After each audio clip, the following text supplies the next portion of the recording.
Introduce yourself. George. Hello, everyone. My name's Joey Molland. This guy's got money. He's got money. Money. What's your name? Well, this is Jimmy Joe. Mike Gibbins, he's our drummer. Mark's got to come up here and answer questions, so grill away. Is that it? Great, thank you very much. We'll see you later. Bye.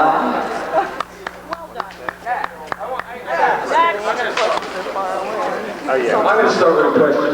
That's a song, one of my favorite Badfinger songs that I noticed wasn't on the set list last night, but I just love. And it's called Carry On. It's got the great hot guitar part and stuff like that. Great. Tell me about how the whole Magic Christian thing came about. Well, we were recording with Apple. The group was called the Ivies.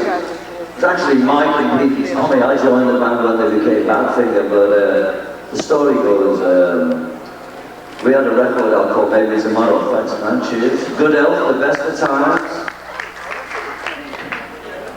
And Maybe Tomorrow came out as the Ivies, and it got to about 50 in America. A little bit after that, Paul was doing the music to Magic Christian, no Ringo's on it. And he wrote Come and Get It, and he thought, is this what he thought? He thought, he's not listening. He thought, this would be a good song for Badfinger to do. Maybe it'd be a hit for him, get him off the ground, be good for Apple, good for Badfinger, good for McCartney, good for you, good for me. And then he gave us the song, yeah, and he let us be a hit, but it was great. And then he said, why don't you guys go ahead and write the rest of the music for the Magic Christian? So he wrote Carry On Till Tomorrow. And Rock of Ages was done in the studio. They kind of made that up on the spot. And that's how we got to do the music for the movie. Knock on it. Next question.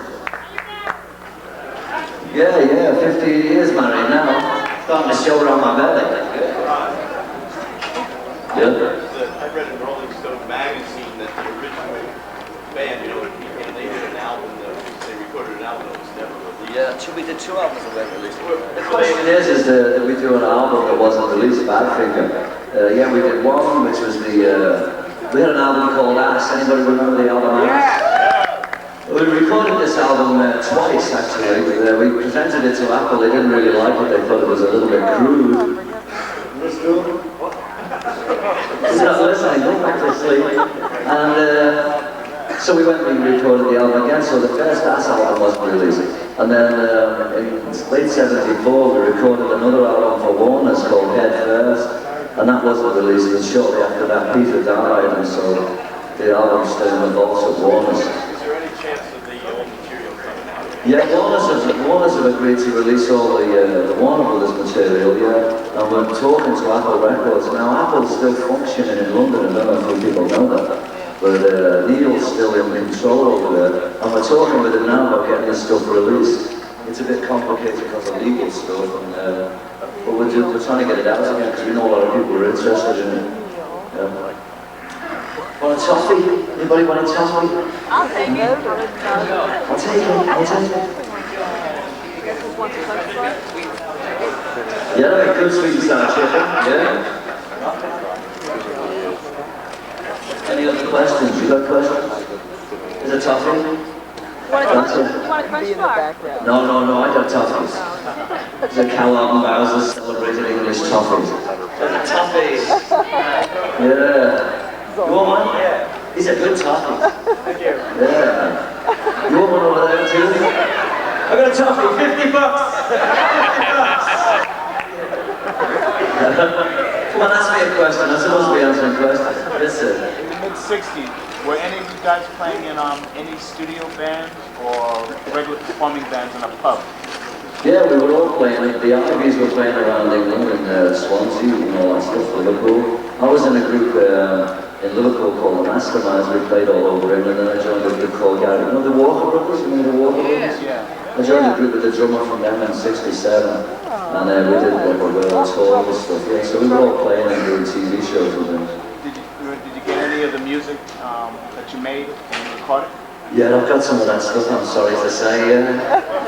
Really embarrassing, you know what I mean? Like looking at your nude baby photos or something. There's another topic!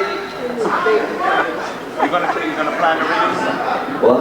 Are you gonna plan to release them? You know, Absolutely not. I mean, they're really bad, so anyway, just learning to play the guitar and stuff. I can't even hold a pick properly, I don't know. We're here for questions. Question? How much time does the band get to spend with their private lives and their families on the road? On the road, obviously, we don't really see our families, but I guess we do about 6 months playing a year, so we're at home a good portion of the time. You know, we try and, if we're in somewhere like New Orleans or Miami or somewhere like that, we'll try and bring our families in, and so we get to see everybody, you know. It's kind of a really important thing to us, I think it's one, you know, it's actually the most important thing to us, I think, is our families and stuff. Next. Did you know Mal Evans before coming to Apple? Yeah, I met him at the cabin in like 61 or something like that. I was 14 at the time. Mal was a bouncer at the cabin, so I kind of met him then. Of course, we went on later on, years later, to work with him. He produced one after one. What else did we do? We did the No Dice album. And actually, I was in a band called Natural Gas in '76, and we were, thanks man, we were doing some demos in Los Angeles, and Mal was working with us that week, the week that he died out there. So yeah, we got to know Mal well. Question? Yeah. Where did you meet Randy Anderson? Randy, we were looking for a guitar player, we were on tour. It was a Goodwill store, you know, we kind of do all our tours around Goodwill, that's what we do with our spare time, it's great. And no, we were looking for a guitar player, and somebody recommended Andy, and he came down and blinded us, and Really good. he's in the band, he's a fabulous cat, and we want to keep him. Yeah. Knock out, Randy. You over there, Randy? Let's hear it for Randy Anderson.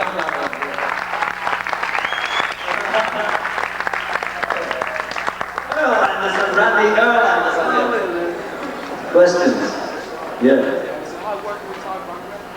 It was hard working with Todd Rundgren, yeah. Real hard, yeah. You should talk about Todd Rundgren, you have nice things to say. Don't say nothing bad about him, you talk fantastic. He's a real good, he's I guess a professional guy, and he knows his stuff and everything. I personally didn't have a real nice relationship with the man, and that's really all I can say without swearing. I really gross, I don't want to do that from all you nice people. Question. Over here. I saw you in '72 at Central Park. Oh yeah. I have a question for Mike. Okay. Where was he? What was that? Oh, Mike wasn't there. Mike. I don't remember the gig yet. That was I wasn't there. I was organizing somewhere else. Let me put it this way. Who was playing drums? A fellow named Robbie Stawinski from Detroit. That's where I live now. Yeah, I got his phone number. I didn't find out what happened. And Mike left the band sometime there. And I don't know what happened, but we ended up with this Robbie Stawinski playing drums for us on the tour. Don't know how it happened, we just kind of... You know what happened? I think your outfit. Question. Yeah.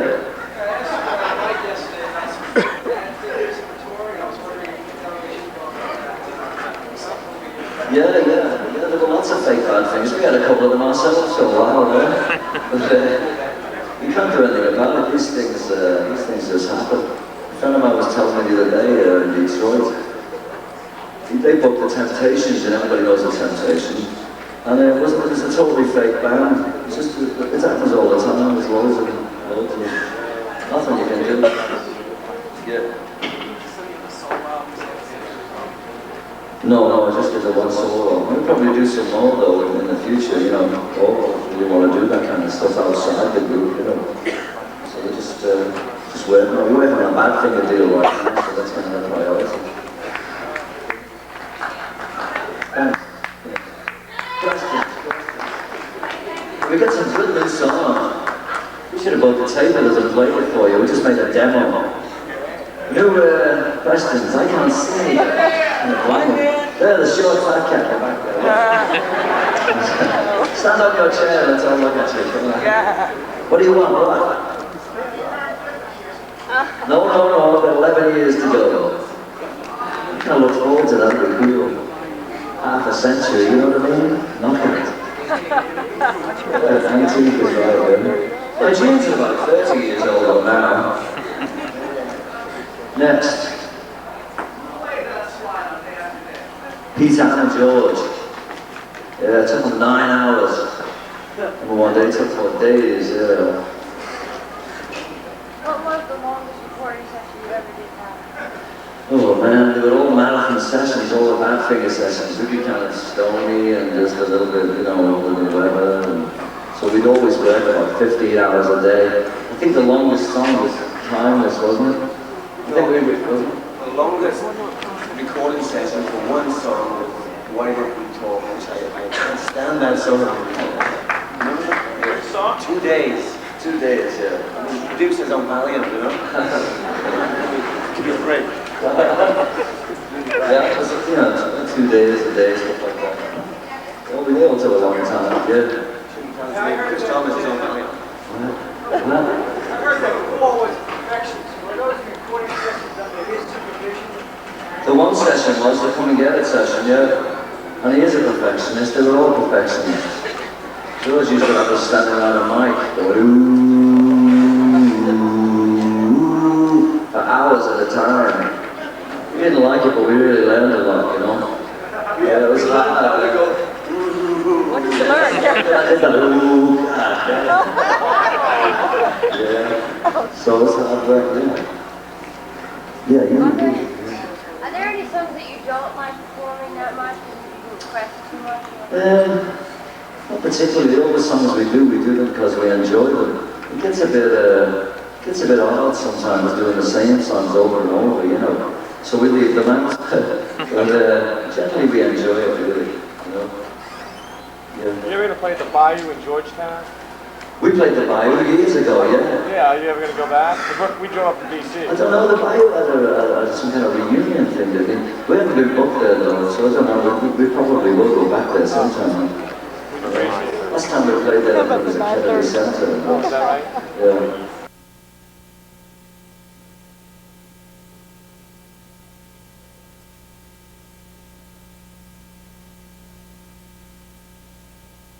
I can say breakfast, egg and muffin, and goody goo goo.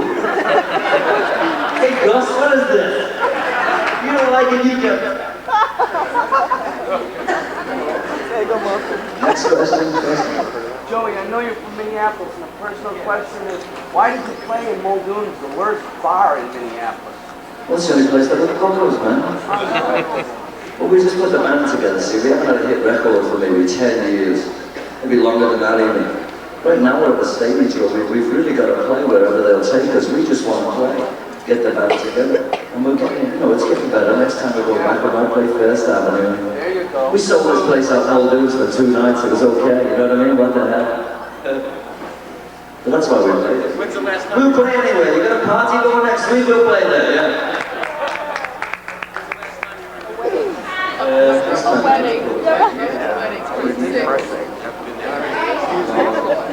Do you do weddings? Yeah, I do weddings.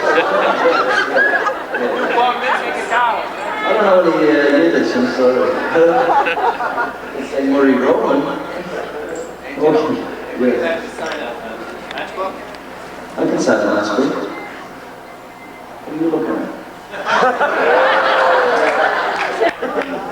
Next question. You got any more questions? I can't hear you. You have to shout. Wait. Which one? Is back there or what? I have hair. Wonderful hair. This is the coolest hat in Christendom I have. This is the only one. How to get it. Do you mind my hat? No.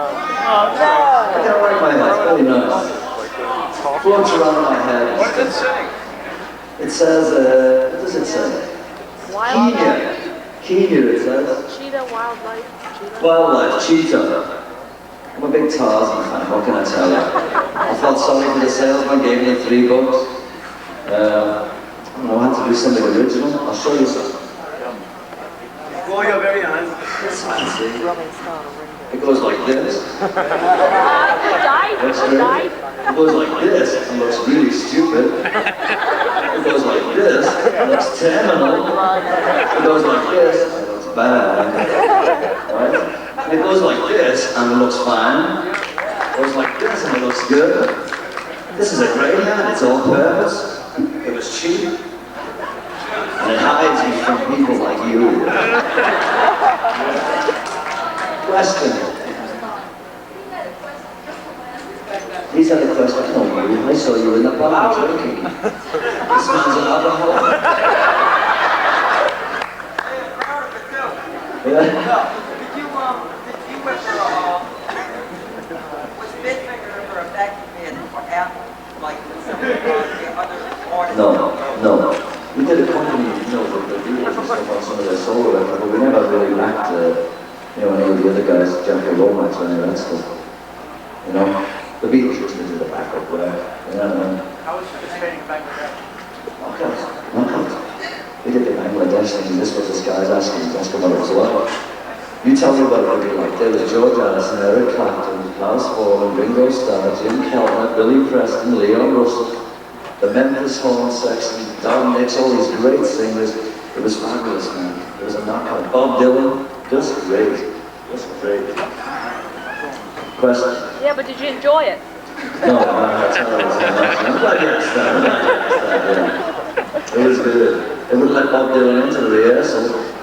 And when he did the show, he's coming off stage, Bob Dylan. The crowd's going crazy. And Pete Bennett is Alan Klein's assistant. Stops Bob as he comes off the stage and he says, "Why don't you do a couple more, Bob? They really like you." I thought it was funny, but you don't have to laugh. You had to be there. Yeah, you were. Last topic.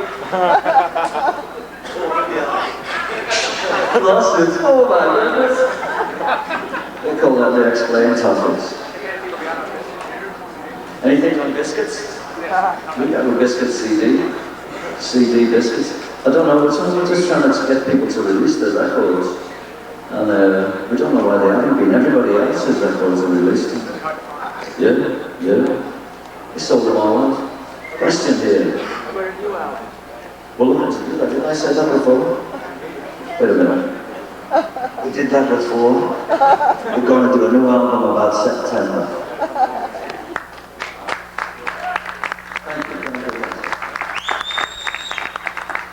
Somebody come whistle over here.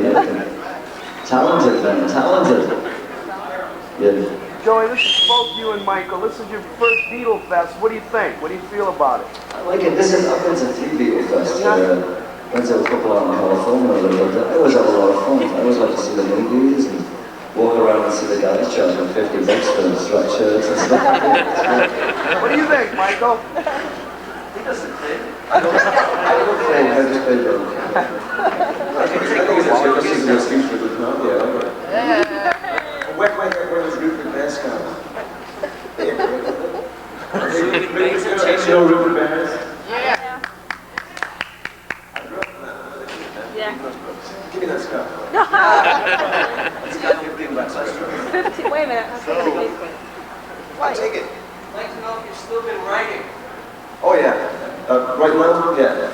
We've got enough material to about 10 albums right now. Over 100? So, I'd like to know if you'd be singing at all. in the bath, yes. That's about it, really. I think Mike should sing more, you know? Now! A substanding behind.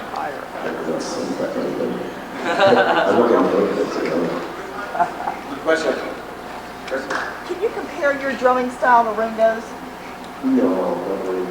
I tell you what though, Ringo opened up his mouth and everybody copied him, you know? Yeah. So that's about the only thing I do that sounds like him. I think. He's a good drummer, by the way. Yeah. Oh, yeah. A lot of people don't think that, man. You know? I wasn't asking him to be critical. I was just asking him to hear your stuff. Quiet. What? Throw him on. Is there a drummer that has inspired you? Me? Has there Oh yeah. My favorite drummer is a guy who's a bit Franz Zappa, Terry Rozier. And sings good too. What about Buddy Rich? I'm sorry? What about Buddy Rich? Buddy Rich, I saw him live in Ice Coast Club in London. And I was drunk at the time and he sobered me up. So, Thank you very much. Question? I'm sorry, I can't see you. Turn the light on. What particular guitar accent you use? I know that's one particular, so it's It was mostly 5-bed, and an AC-30, a box AC-30 on that place. So we changed to high watts, I guess, the next record. Plus it doesn't affect any place in drums. Yeah, but we use boxes and 5-beds. Question for Mike, I'll ask him, what is it? Hey Mike, when did you start to shave? Did you? I think it looks good. I've been trying to grow up sideways for about 20 years. Don't say that. Did you say? Any more questions for us? Or should we just stand up here and be foolish? What about? Louder, louder. Everybody from the song? Sing a cappella. I like to take it all out. Do you? You don't want it? I like using my back at the ranch, and in the meantime, some micro things I'm not going to. You know? How did you get how'd you get to do that, the Nilsson song? That's our song. We wrote that song. It's on our own voice album. We were that's what I said. The album. I didn't know they wrote it. I didn't. And Reggie Perry always into the mixing room. They were mixing in the other room and said, check it out. We went, oh, that sounds pretty good.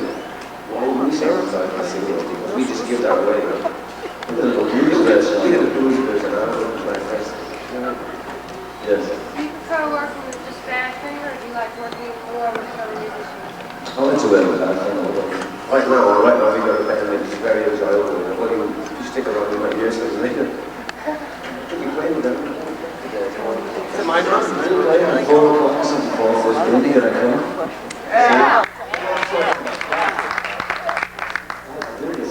We're playing at the Lone Star Cafe on Wednesday. Come down and rock out with the Where's the name back there? Bad Thing of Boogie, it was an old piano record, Neil asked for that. Whose idea? Yours? It was Neil's idea. It wasn't mine. Do you see him? So what? Do you see Neil Aspinall? I haven't seen him for years. We'll be at a heart attack. And he's home. I haven't seen any of those people for years. They kind of hang around in London. We live in America now, so it's very rarely seen any of those Running guys. apple, wasn't he? Yeah.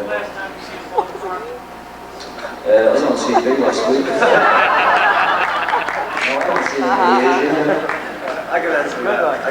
We were in Blake's Hotel in London. Well, that's right. With a Led Zeppelin party after the gig, and McCartney was getting late, and that friend was there.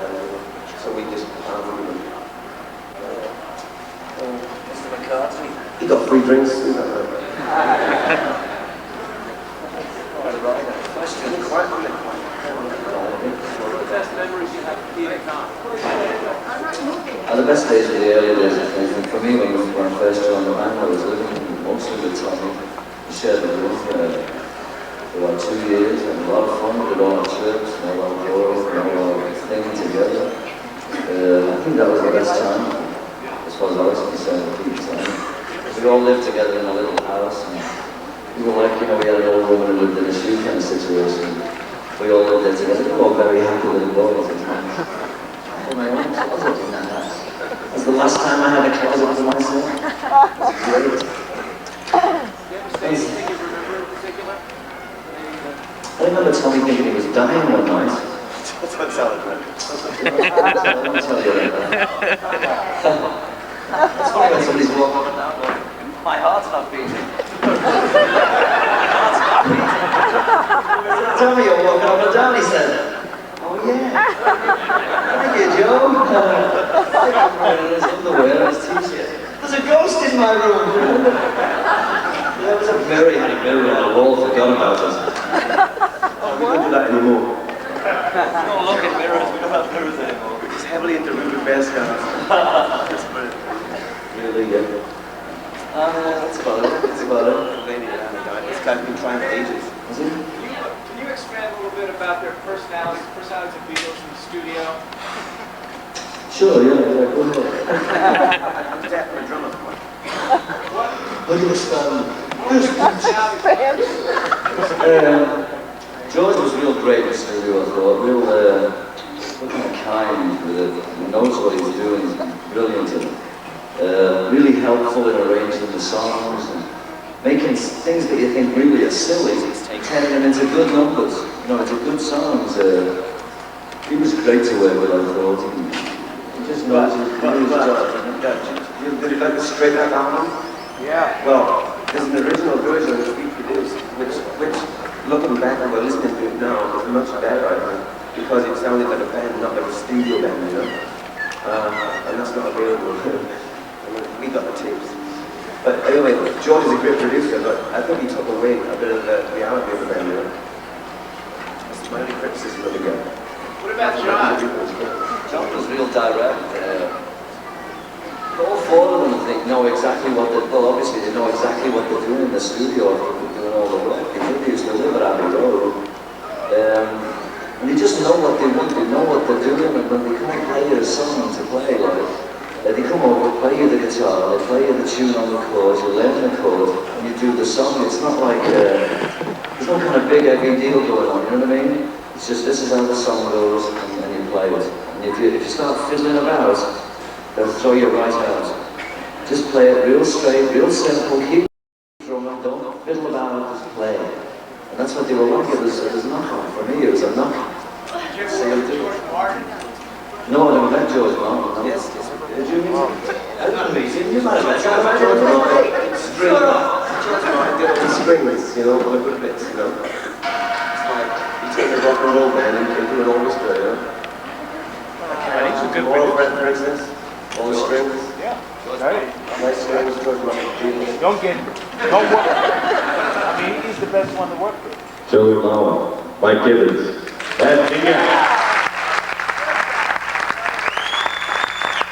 For 1 hour, we'll be rocking the stage.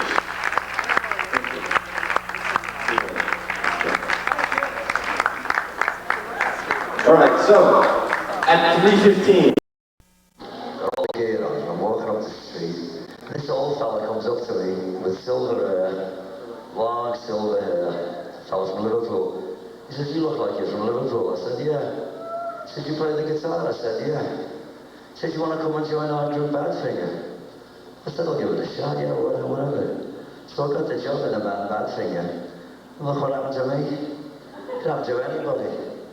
And that's how that all started. Is your mic working yet? It's marvelous. Yes, it does. And that was probably our first question. How did you get into Badfinger, you know? Really. So let's not be shy. Come on down here and line up and ask some questions. Got any questions? Only one at a time, though. I mean... No questions? Good, I'll see you Okay, later. well, thanks a lot. Thanks for coming out. The auction will be on in here.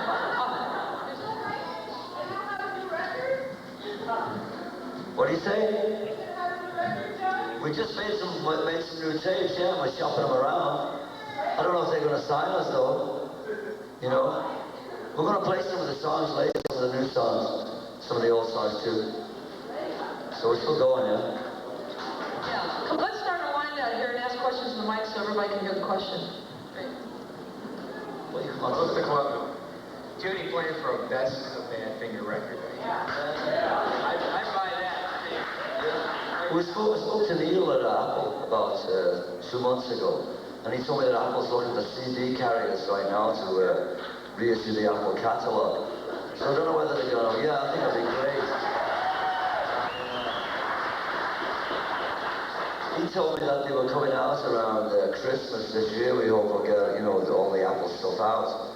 I don't know whether they're going to do a compilation album or they're going to do, you know, re-release straight up and that stuff, you know, individually. But whatever they do, I'll just be grateful that some of them get out there because there's no records in the stores anymore. So that's what's going on with that. By the way, there's a rule. Anybody who takes a picture has to ask a question. So you took a picture, come on up and ask a question. Oh, they're implementing rules on you now. It's okay, ask me what size shoes I take, it don't matter. We can have fun, we can just have fun here. You guys having a good time here? Yeah. Is it a knockout band? I feel stupid talking in this thing, but What do you I feel like? some little anecdotes. An anecdote. Little stories. A story about the Beatles. What can I tell you? Did a John Lennon session once, I can tell you about that. We did all the All Things Must Pass album, you know, and the Bangladesh concert, and we done some, Tommy and Pete had done some singing for Ringo on one of his sessions. John was the only one that we hadn't done anything with. This was, I think, in '73. We came back from America, we'd been on tour, we were kind of hanging out the house. And we got a phone call one day, it was Joe, a guy named Joe used to drive John around. And he said, John's doing his new album, you know, the Imagine album. He said, he was asking, he wanted us to ask if you'd like to come down. If we'd like to come down and maybe play a little guitar for him on the album. So I'm shaking in my boots now, because this is Johnny Lennon, like. We said, yeah, of course. So they sent a nice car around for us. We cruised down to John's estate in Surrey, I guess it is. Ringo, I guess, lives there now. And it's a beautiful pad. He's got all the famous stuff hanging out there. You know, the hammer hanging in the painting frame and all that stuff. And all black carpets everywhere, and the white piano, and the jukebox with all the old rock and roll records. But there's no sign of John Lennon. There's Nicky Hopkins, Klaus Norman was there, Jim Keltner, one of the Moody Blues, Mike Pinder, I guess, the keyboard player. Bunch of people. And we're just hanging out, kind of rocking around and stuff. And in walks John Lennon. It's very difficult not to faint when John Lennon walks. For me, as I walk in the room, he really looked like him, first off. I was really amazed. And then he sat down, and he's really brusque with us. He was really, all right, you know, everybody, you know, sit down and let's get it together. He was really kind of almost rude, but not rude. You know the way John was, you know the way he was. And I was just, you know, just gaga, because this guy is, to me, I think, the greatest writer we've had. Just knocked me out to see him. And he sits down on the stool and starts playing Jealous Guy. I like a man who brings me a drink. The best of times. And he starts playing Jealous Guy, and I'm so flabbergasted, really, that I can't play. I've got my headphones on, and there's John Lennon sitting here singing Jealous Guy to us. I'm literally astounded. It actually sounds like John Lennon, looks like John Lennon. There's Yoko standing there too. She's being real nice. Everybody says Yoko's a bit of a bitch and says bad things about her. But Yoko was really nice and really sweet. No problems. But it was just a great experience. For me, probably one of the greatest experiences I'll ever have, is to play and meet this guy. We did the session, it turned out real good, and then he told us we could expletive off home if we liked. And that was the John Lennon story. So, there's an anecdote. Is that an anecdote?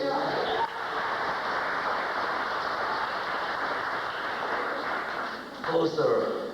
Hello, how many Badfinger albums are there out, and can you name them for my recorder so I can seek them out? I think there are 8. I think there are 8. There's The Magic Christian, No Dice, Straight Up, Ass, the Badfinger Warner Brothers album, Wish You Were Here,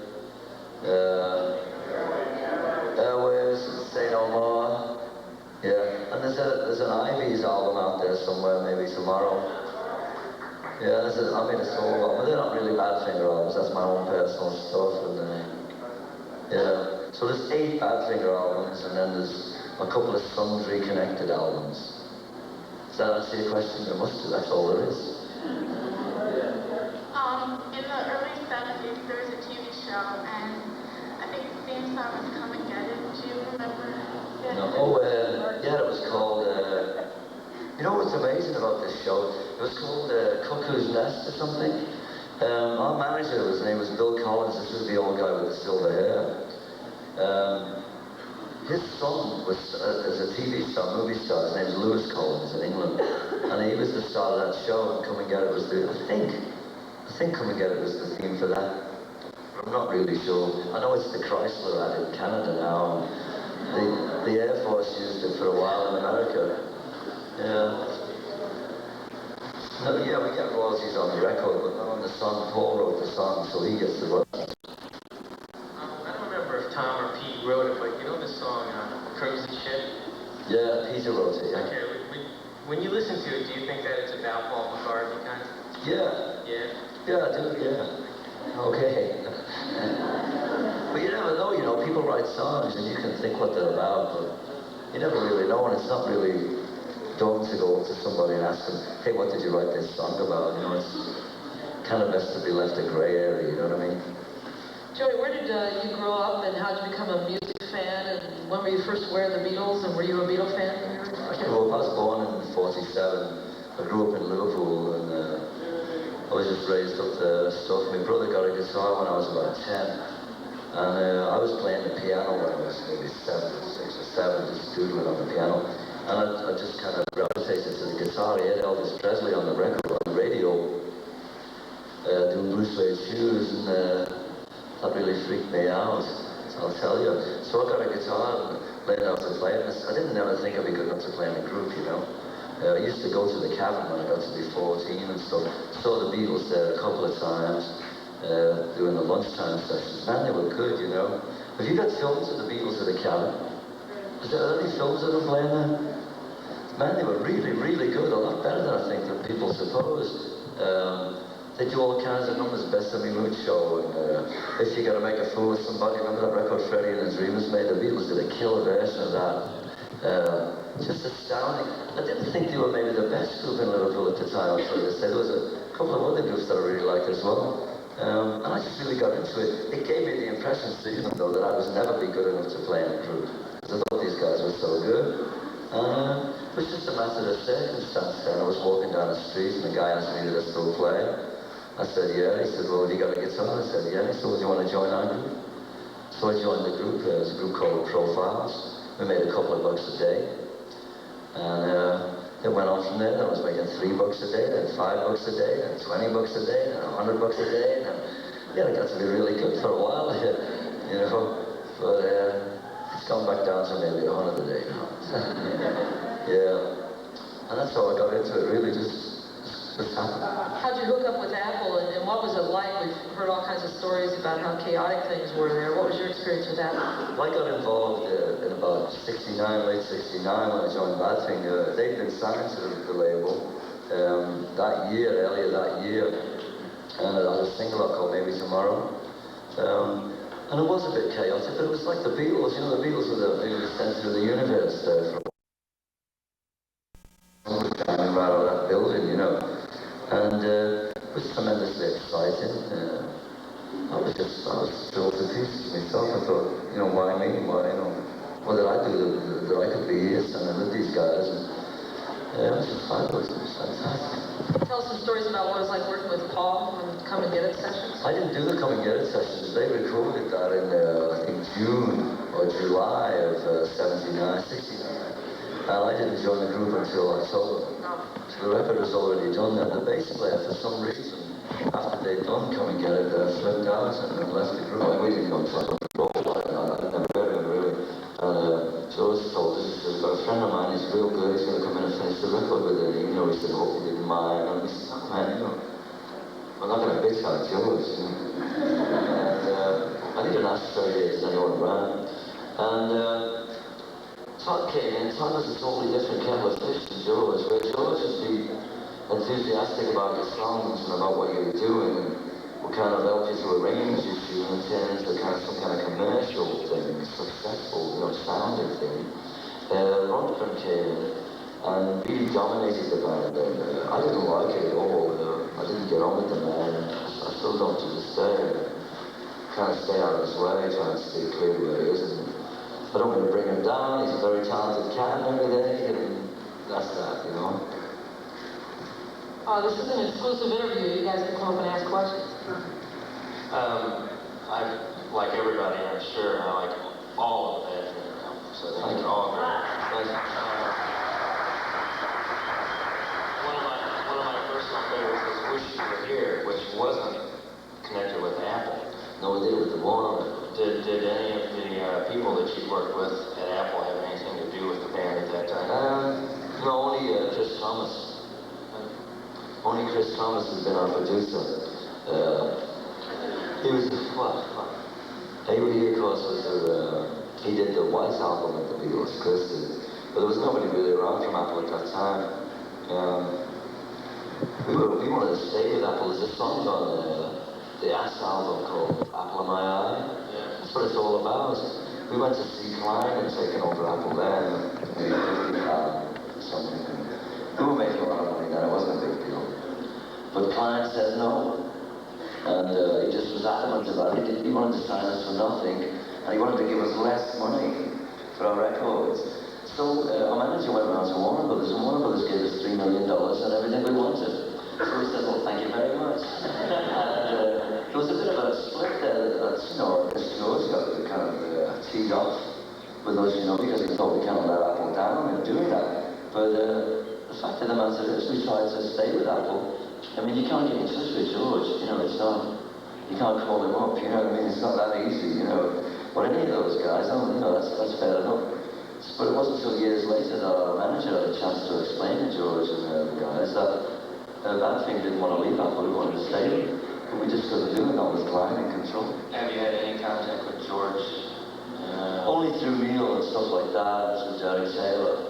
I spoke to Derek the other week, I haven't spoken to George in years now. Do you remember a fellow named Mike Hustler? Mike Hustler? Hustler, Mike Hustler. I do, yeah. Worked with you for a while. That's right, yeah.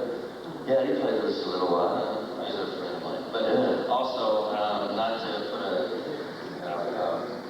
downer in the conversation, but I've always been really curious as to the circumstances surrounding Tom and Pete. Can you shed any light on what happened? I think Pete was a real stubborn man, a soulful guy, very talented man, an artist. And he went with his beliefs. I think he believed in the people that were with him, in the business side is what I'm talking about. And I think he just let him down. This one guy took all everything he made, Pete was a multi-millionaire in 74. He was flat broke in early 75. And I mean a multi-millionaire. This man took up for everything he had. And there he was. His rent was behind, his phone was off, his car was like a used, Visa. You know what I mean? And he'd been living real conservative, He wanted to save some money for his old age. He figured the band would go for a few years, like everybody figures, and then you don't have normal success, you need your cash. He lived real conservative, and then this guy just took everything he had. I think it was just a bit too much. His wife was having a baby. I just think it got to be too much for him when he actually realized that this man had done this to him, I think that's what happened with people. I mean, I don't really know. Who knows why anybody does it, And with Tommy, I really don't know why he did it.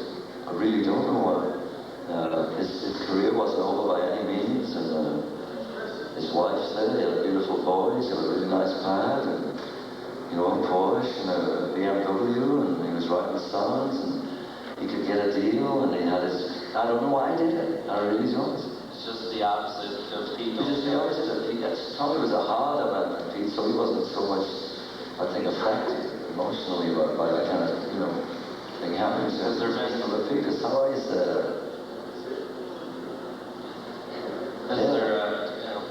What has been the problem with the Apple things being reissued? I don't really know. It's the Beatles thing is like a milestone. When you get near it, it starts to get, it starts to get really confused. There's hundreds of people involved and so much money involved. Lawyers and accountants, and bankers and mortgage companies. I mean, everybody owns a piece of the Beatles, And I think they've been trying to sort all that out, So I don't know really why. I couldn't tell you, but I'm sure it's something to do with that maelstrom in the middle. They're just going crazy, One last comment. Let's just see to it that nothing happens to you in life. I think it's going to happen to me now. Thank you.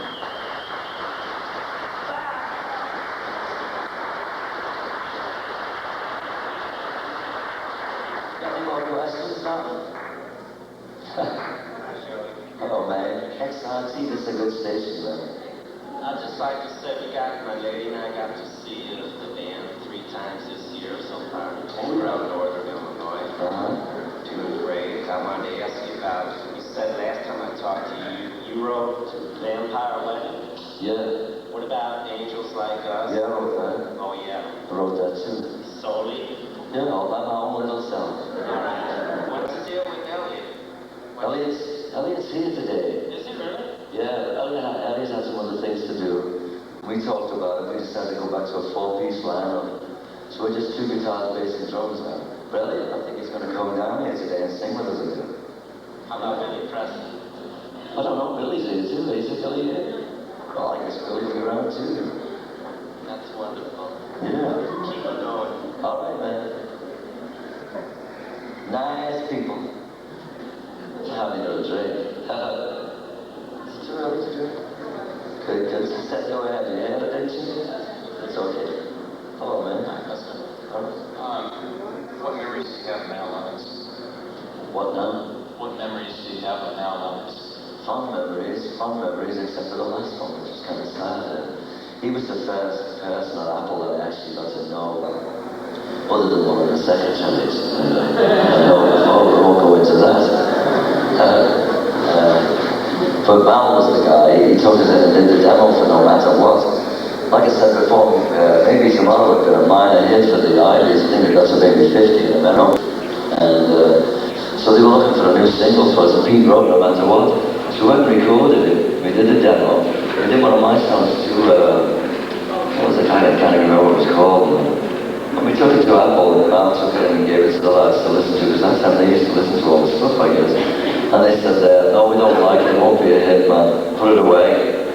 So we put it away, and we went home and kept on working, you know.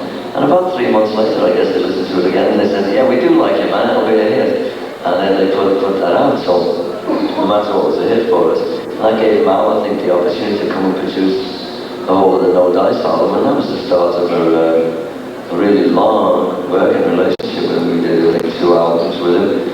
And then later on, in '75, I did a bunch of stuff with him in Los Angeles just before he died.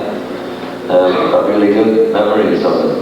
A knockout man and a really nice man. Nothing bad about him. Did you ever have a chance to have an association at all with Peter Brown? I tried to stay clear of Peter Brown myself. So you weren't too surprised about the book that he came out with? What? You weren't too surprised by the book that he... I haven't read the book. I don't want to read the book. I have no desire to. No. You said you were a big John fan. What were your impressions when Double Fantasy came out and you heard that? When what? When Double Fantasy came out, did you... Yeah, I was knocked out with it. I thought it was fabulous. Watching the wheels killed me. I couldn't believe it. I wanted to lie down on the bed for a half hour. Just fantastic. He's really one of my heroes, John. He really is. Just a fabulous man, I think. They snuck the light there when they did that, you know. They should take that guy out and nail him. You know what? I think John would probably say, no, don't do that, man. He'd probably say, no, don't do that. Try and help that guy. You know. I just got one last question for you. It's a real broad one. I don't even know how you want to take hold of it, but in all your years in the music industry, what's good about it? What's bad about it? And the good thing about it, I think, is that all of us are here today all talking about the same thing. I think that's what's the great thing about music, is it's just a great communication device. I think it's a great art form. It brings a lot of happiness, brings a lot of peace, and I guess a bit of trouble sometimes too, but I think that trouble leads to good stuff too. I think the bad thing about it is there's such a great deal of money to be made in the business. It is trillions of dollars. The music business is as big as oil, you know, it's as big as General Motors. You know, naturally attracts sharks, scavengers, and really low-life people to it. And it'd be great if we could sort out what we can't. I think that's the bad thing about it. The other thing about it, the worst thing about it, is that you've got to be away from home so much to do it. You know, that's kind of a bad thing. But on the whole, it's a fabulous way of life. Thanks. Thank you. What were you doing in those years after Badfinger broke up before you got back together with the band? I went to Los Angeles. Just went to live there after I left the band. I left the band in late '74 after the Wish year. What happened was we were doing pretty well. In '72 we had the hits, and '71, '70, '73 we had the Warner, '74 the Warner album came out, and then Wish You Were Here came out. It was the fastest selling album to stay. The reviews were great, and it was a good record. We were really proud of it. It so happened that our business manager at the time stole all the money out of the escrows from Warner Brothers. And Warner Brothers stopped the record. Took the record off the shelves, and that's why the record isn't around anymore. The records are destroyed. I investigated this with a guy inside, Harold Siler, he was John's lawyer in Los Angeles at the time I met him. And he told me that if all the group would get together, we could go after this guy and get the money back, and maybe Warner Brothers would let the record go again, you know. So I went back to England and I talked to the lads, and they just plain didn't believe me. They thought I was maybe being paranoid about the whole thing. You know, I was talking to you before about Peter really believing that these people were helping him, when in fact they were just raping him. And he didn't want to face that. So my only alternative in that situation, I thought, I'm going to leave the group. We're either going to get away from this organisation, or I'm leaving the group. And they didn't want to leave the organisation. So I did leave the group. I went to Los Angeles to live. Didn't have any money. I kept all my money too. We didn't just keep Pete's. And shortly after that, in May, Peter died. And Joe Smith, the Warners, was nice enough to get me some tickets, my wife and I. And fly us back to London and stuff, went to the funeral for Pete and that. Saw his folks. And then, while I was in London, I met a friend of mine from Liverpool, a guy named Mark Clark, the bass player. He played with Uriah Heep and Colosseum, some groups like that. Right now he's the leader of the Monkeys band now. And I called him up just to say hello, and asked him what he was doing. He said he was going to go meet his friend Jerry Stewart at Humble Pie. And coming up there with him, and I met Jerry, and the three of us put a group together called Natural Gas. So we had that till about 77, and the group broke up. We put a group together with Tommy, our bass player, Tommy Evans, and everybody thought it sounded like Badfinger, so we called the group Badfinger. I don't know whether that was a mistake or not, but that's what happened. We did the Airwaves album. Electro Sound exploded. I was in the studio, I didn't know it was good. Alright. And the record was really successful. Anyway, a couple of years later, we did another album called Say No More. That was the last Badfinger album. And I did a solo album in '84. We did a British Invasion tour with Mike and everybody in the band. Bob Jackson came along in '84 as well. And then we went to London and fought the court case, and we got our royalties. It was a bad thing we got the royalties last year.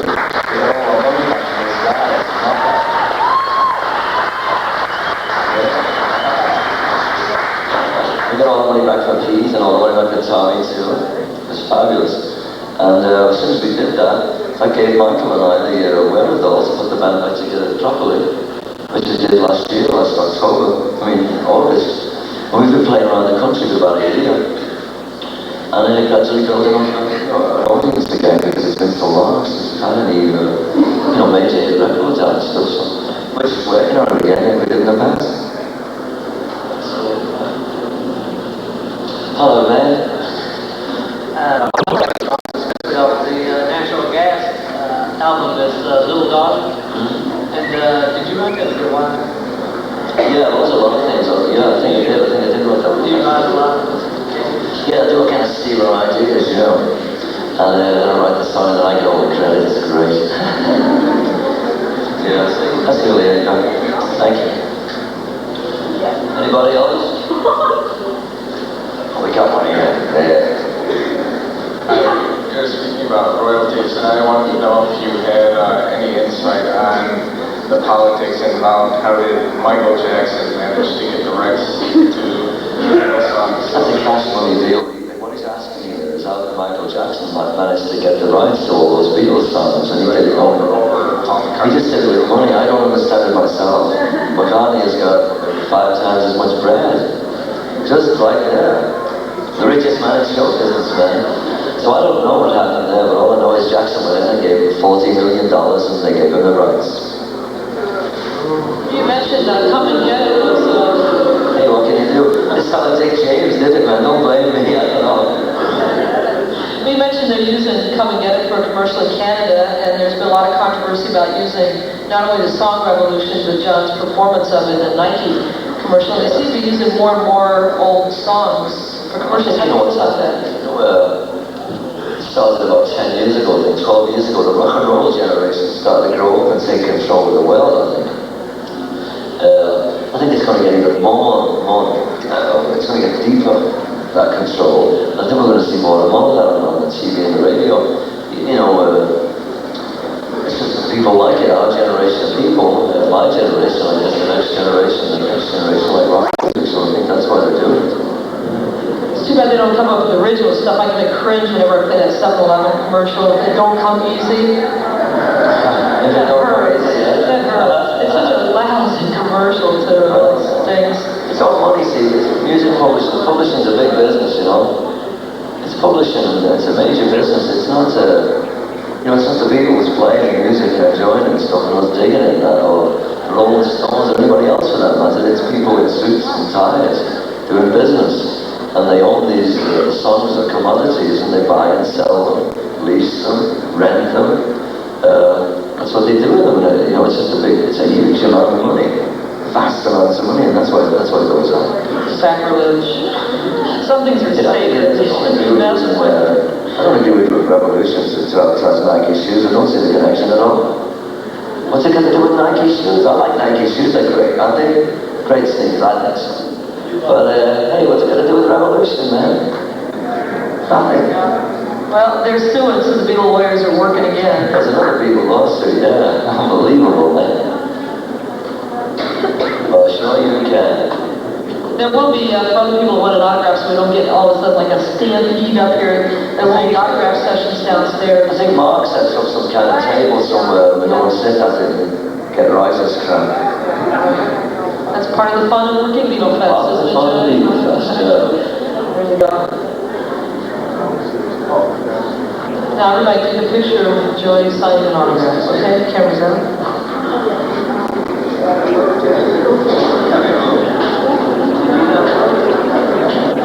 What's her name?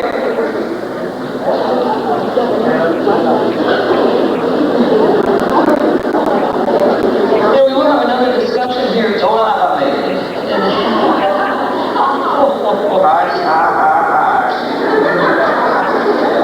Jerry will be back again tomorrow too with Mike in here for a discussion, and of course live music later on today and tomorrow with Badfinger. Some questions, will you? And yeah, come tomorrow with questions and don't come at all. Any questions here?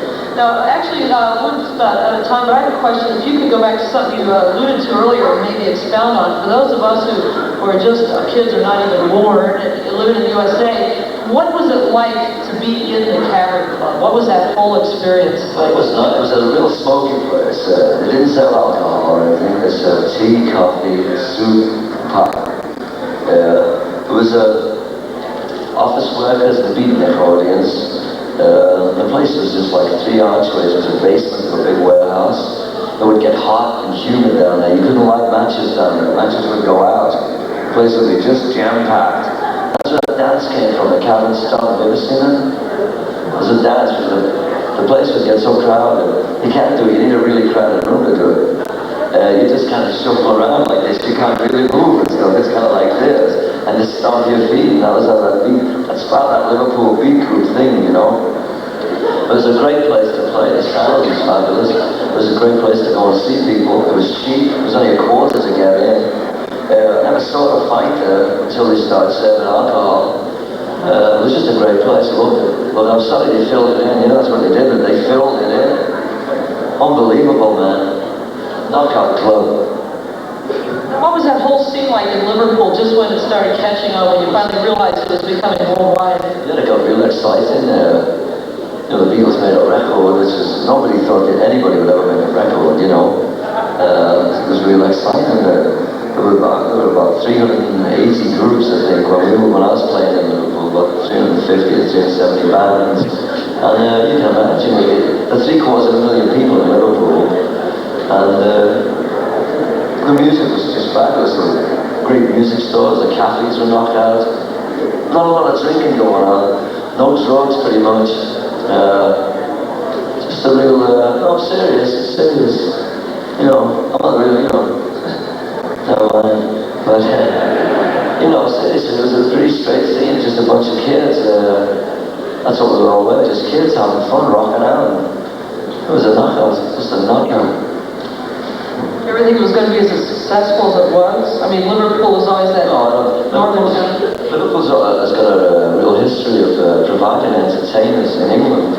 Famous comedians and singers and stuff like that come from Liverpool. It's just got a big thing about that.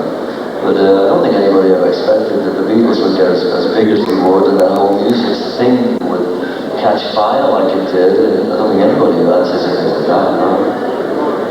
Certainly was something wrong. Yeah. You look good from over here, okay? Yeah. Do we have any more questions or just about out of time? I've seen you guys a couple times in the past year doing some new songs, and I talked to you guys once backstage and you mentioned that you were going to have an album out this summer. Yeah. It's pushed back. Have you guys gotten a record deal yet? No. Okay. Is it in the foreseeable future that you'll have... I don't know, I can't see the future. I don't know, I hope so, you know. Yeah. It's right outside. Hello, darling. Hi. I just wanted to know what is the new music today that you You know when people ask me this question, I do always forget all the new music out there. It all goes right out of my mind. I don't know what to tell you. I like Addicted to Love. You know, I do like a lot of stuff, but like I say, it just goes right out of my mind. Or I like UB40. Very groovy little numbers. What else do I like? I can't think, man. Yeah, but I do generally. I kind of like it. One thing I don't like about it is I don't like the way the shoulders aspect has come back into it in a pure pop music. I like the music when it got to be a little more meaningful than just, you know, straight ahead pop music. So I like to see a bit more of that kind of music. You know? I thought it was pretty funny when U2 was in town, and there was so much shooting going on. Bono says, "We're all the Beatles," you know? It was just that whole teen scream thing. Yeah.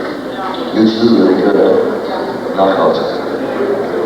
Bono, yeah. Hello, man. I've seen you a couple times in the last year. Are you going to play again in the Southwest Chicago suburbs or something? I don't know. I have no idea. Okay. It's not where we are now. I'm going to play here today, yes. I don't really know that we're going on tour in September again. We're going to be going all over the place. I don't know whether we're coming up this. We've played this quite a lot, obviously. You've seen us a couple of times. This cat's seen us 3 times. This guy 5 times, I don't know. So we've obviously played on it a whole bunch, so it'll probably be maybe 6 months when we come back. I liked your version of, you had Mind Games. Yeah, I started doing that on the end of Without You, yeah. It just kind of appealed to me that one day, and we don't do that anymore, but it was nice to do it. I enjoyed it, you know. Thank you. I'll see you, man. And the next one right in here, please. Okay, we have time for one more question. Where's the bathroom? Okay. Not so we got a record deal, I don't think, no. One thing at a time. Well, hopefully this audience will be so blown away by your live performance later on today that they'll start mass demonstrations in front of record company executives' offices. They sign that finger now. Well, you have a lot of fans here in Chicago, Joey. We're glad to have you at Beatlefest, for sure. Thanks a lot. Hey, we'll see you all later. All right, thanks a lot, Joey.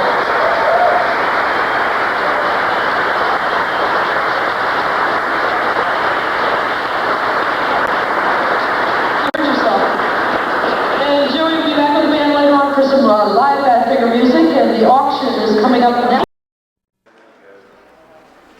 I don't get no position today.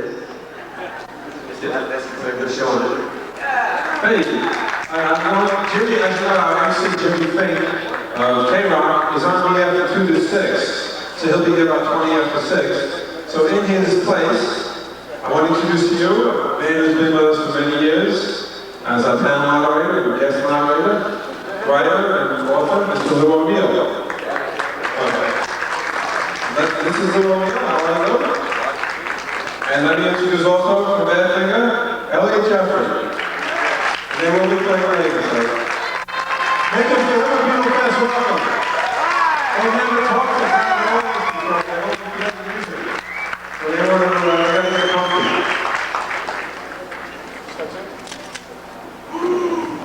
Right.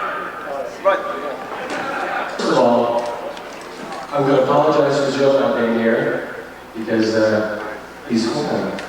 And he will be here probably about an hour, and he'll be here for the next session. So stick around and you may be entertained, or you may not. Who knows? We've met the keyboard player, the current band, I think 1987. This is a brand new band, and I think it's as good as the old one. That's up to you to decide. Isn't he nice? He's Jewish. Mike, what label would the band be going with? What label? Good question. We're shop on any deal. So it remains to be seen. Will any of your stuff be released on compact disc? Let me repeat the question for the people in the audience. Will they cut everything digitally? Digitally. Compact disc? That would be nice. Yeah. Any of the older stuff? Any of the older stuff on the compact? Would you recut any of the older tunes? Such big hits. That's not to us, really. That's up to whoever or not, or something like that. We're interested in new songs. Of course. Elliot, Mark, Joey, Brandon, we all right. Yeah. How about some more questions, please? Back there. Yes, sir.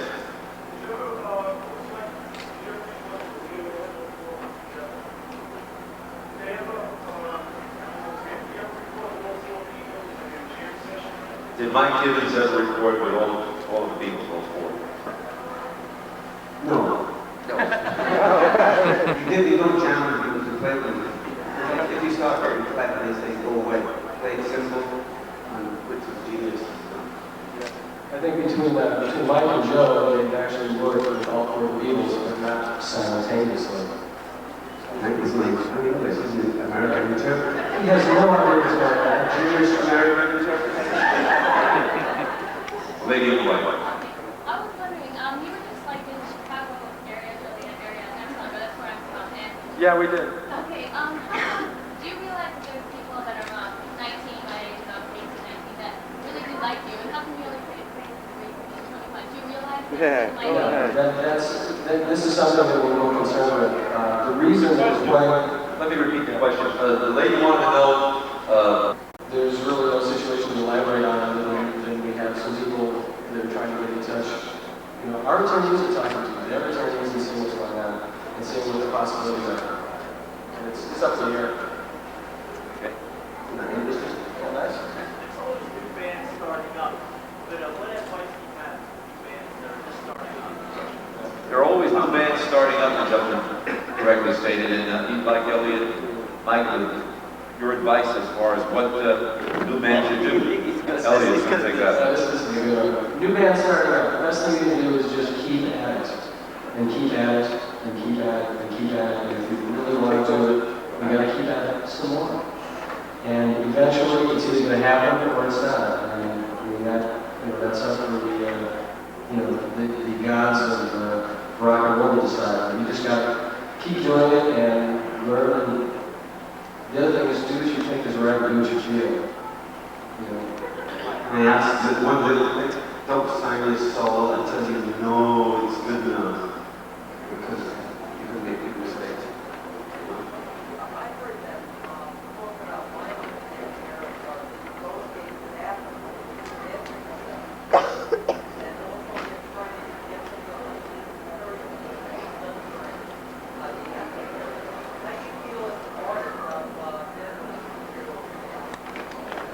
Basically, the question was, Rhino releasing some of the bad material. How do you feel about perhaps releasing unreleased material?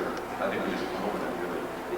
It's just that, like last night, I went downstairs, I saw an Ivy's album, $500, okay? Now, I don't know if you're in the same boat as me, but I got those today, and I don't think I'm going to go for an album. But anyway, I feel like anything new would be a lot cheaper, so it can't be bad. Just as long as you don't re-release badly recorded bootlegs, which is not good for Anybody really. We'll get to you, sir, in just a second, but the lady with her hand in the back there. What's your favorite song, of Bad Finger or the Beatles? Of the Bad Finger catalog, what's your favorite? Yeah, Elliot, and then perhaps I'd say Keith Ham's Take It All. Take It All. I always listen.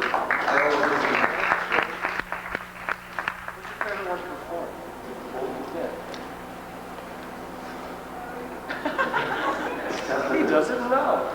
I like playing it. I don't have a favorite. I like playing what I play. What are your tour plans? What are the band's touring plans as soon as a deal comes together? Yeah, we're going to get the Lone Star. Yes, it is. Yeah, Lone Star on Wednesday night. Then we're going to Poughkeepsie and Rochester and some places like that. Then we're going to Texas for a month. And and some other places.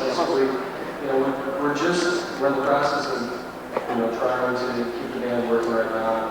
While we're shopping for the deal. Major tour plans, there's been lots of different things talked about, and nothing like that. As far as big news or interesting like that sort of thing.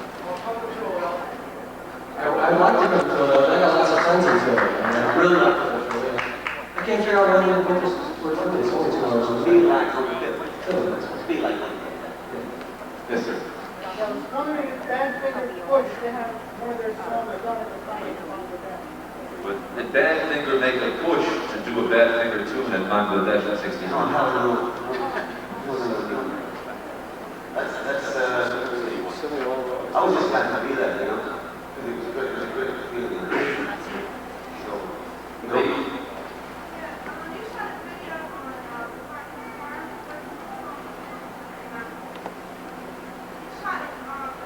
in Wales, I was born.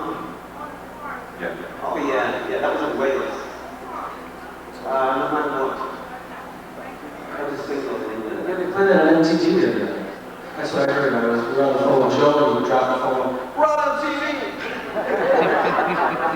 I guess they played it. They call the Molland in England. It's an unholy movie.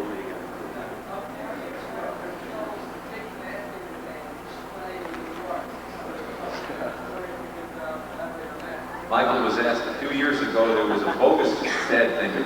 Yeah, there was rip-off. more than one. What's your perspective on it? For instance, we pulled up into Nebraska, out in the middle of nowhere. We played a state line, right on a state line. And the lady that was giving us the deli tray and all that, and again, she said, "You mean play the town like 2 weeks ago?" I said, "No." She said, "You did." And she showed me the ad in the paper. So it seems incredible, doesn't it? I mean, wherever those people are, I hope they're not making money right now doing that. It wasn't good for us, and it hurt us really bad because we lost a lot of credibility. People thinking that was me, So I think it's still going on in certain parts of the country. In fact, the FBI are being pulled, this fraud. Yeah, without actually getting into all the things that have been going on, because the band has had, after the breakup of the band in 75, and then, Tommy went out with Mike and did a version of that thing, and Joey went out and did a version, and I believe even at points it was simultaneously. It was like original guys doing it, but that sort of thing. There's a lot of people that played in the band that think that they are Bad Finger, or that they name, or that that's it. And the truth of the matter is there really, if any band can claim the name Bad Finger at this point, it's the band that's going to be here tonight because we have the 2 surviving members. And if that isn't the criteria for what Bad Finger is, then I don't know what is. And I think in finding the new band, on the old songs, sounds as good or better than the old one. That was a good question. Yeah, Elliot, I might add parenthetically, the same situation for the Beatlefest, I believe. Sure. Which is a real incredible thing. Yeah. A band that was Beatlefest had nothing to do with it. There's a lot of people. Yes, sir, back there? Yes. Would you ask Paul McCartney, good question too, to participate, to write, perhaps to produce your record? Would he be involved in any way? You don't, I don't don't do that. I don't do it like that. I'm one of those fake lists, right? That you got to achieve it. And you say, well, this doesn't sound like good. So you put on the shelf. There's a million songs in the closet, right? With every musician, the music will speak for itself, and people will say, give me some of that. Right? So I wouldn't answer. I wouldn't think I would do that. No? Yeah, I mean, if Paul, for some reason, were interested in wanting to produce the act, I think everybody would think about it, depending on the situation. As far as writing songs for the band, the only song that Badfinger's ever recorded that wasn't written by somebody in the band was Come Together. Only one. That was the only one. Was it? Yes, sir. What are your fond memories of Apple? Question was, what are, Michael's fondest memories of the Apple season? I don't know. I think the fondest memories is actually walking in the door. I'm not actually meeting the Beatles, because I grew up with Beatles records. My older sister, she's a violin, So also when I went in the Apple, it was just 3 Savile Road, Magic, The rest of the city in London is very, in fact, it's a tailor shop. It's all Jewish tailors. Thanks. And right, it's called an apple. And they painted it white, green carpet, the apple. And it was just magic. I think that was the best time. Because that would open up a whole new world, and be multi-million-dollar enterprise as well. And I watched that get kind of really think about it. My opinion. Yes. What did you do? How did you go about getting him? Question was, how did the band go about becoming associated with Apple Records? Well, we used to have a manager called Bill Collins, and he said, hey, forget the battle of the bands, don't go out and try to blow that band up. Just start home, do a few gigs, keep the money going. The white songs, and sooner or later you write a good one. And nobody's going to listen to a good band because they're going to go, okay, how much songs do you got? How much money is this in there? It's down to and who do you like stuff? And we followed that route. But what got you through the door? So that got me through the door. Songs, basically the band submitted demos. Yeah, it's the songs that got us through. Because everybody, remember when the Beatles, when they opened up Apple, they had people sending demos. They didn't say, wow, this sounds great, let's go and sign it. He said, they write songs. And we wrote songs where they liked them. Who approached you? Well, Mal Evans is a friend of the band. He said, stay with us. He's a friend, come on the house. And, yes, Richard. Nice to meet you.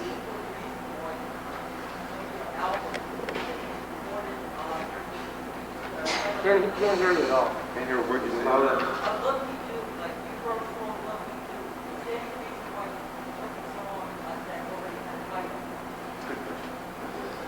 you write something called Love Me Do?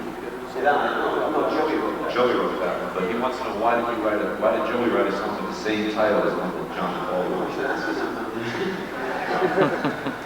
I'd like to throw it at you. Why do you think that it started to go wrong after Brian died with the Beatles? Or the Beatles or the bad? Yeah, those Beatles. Your perspective, from your perspective. Yeah, we came into the Beatles kind of Apple scene with the older one was well into that, they were in Savile Row. They had Crazy Mad Alex putting the state-of-the-art studio in, which didn't work. The guys were genius, it didn't work. So they had ripped it all out into it back then, and it was madness. The Beatles were doing Abbey Road. Let It Be on the Roof. I don't know, Abbey Road. I mean, it was just, you could see it was going. Drifting away. You see kind of George or somebody walk into an office, into another one, and just tearing it down. Derek Taylor was the press officer. This guy said that's one of the best memories to the press office. There's a little bar in the corner. So you pinpointed around 69. Yeah, Derek was very good in that. But the writing paper, the heading of the business paper, it was lies from Apple. Written, that's what it was written. lies, the press would come in and they'd tell lies because they didn't want to go to the lawyer, you know? So they put lies on the top. About another question? Good question. Okay, right over there, sir. Some of the material from the first Ivy album, which I read out the first Bad Finger album, The material that was recut on the first Bad Finger album, what was the reason? I think it was short just because I listened back and it sounds like a bunch of 4-year-olds playing and singing, you know. Kind of hard, you know? Yes, sir. What wasn't the song that was on the Walls Ice Cream EP? Put on an album. Storm in a Teacup. Yeah. What a stupid title. Yeah, Tommy Evans' song that was, yeah. It was very, very professional. Jackie Lomax, Mary Hopkins, and James Taylor. James Taylor? James Taylor. The gentleman in the back. Yes, sir. You guys go on tour. You have a particular road that you pick out? When Bad Finger goes back out on the road, will you have a particular road crew that you'll use? Sign up up there. I think the answer to that is most definitely. And since we've been out, we've been through a lot of guys, and we finally got narrowed down to all the right people. But yeah.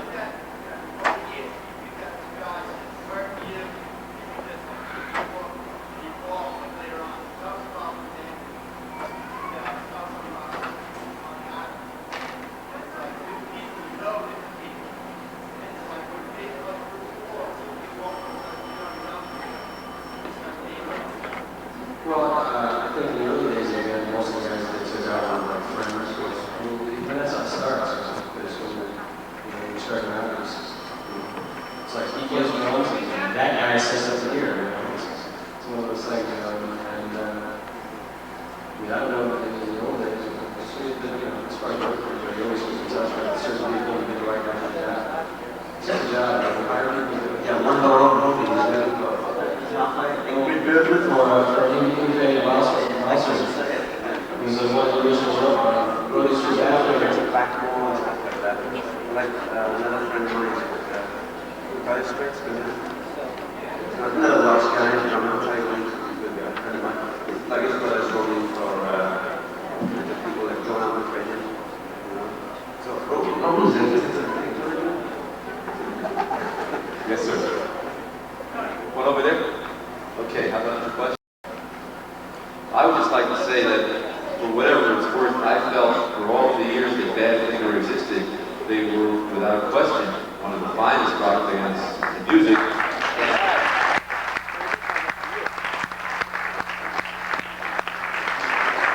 And also, and I think probably most everybody in the room agrees, most unrecognized for their talents and abilities.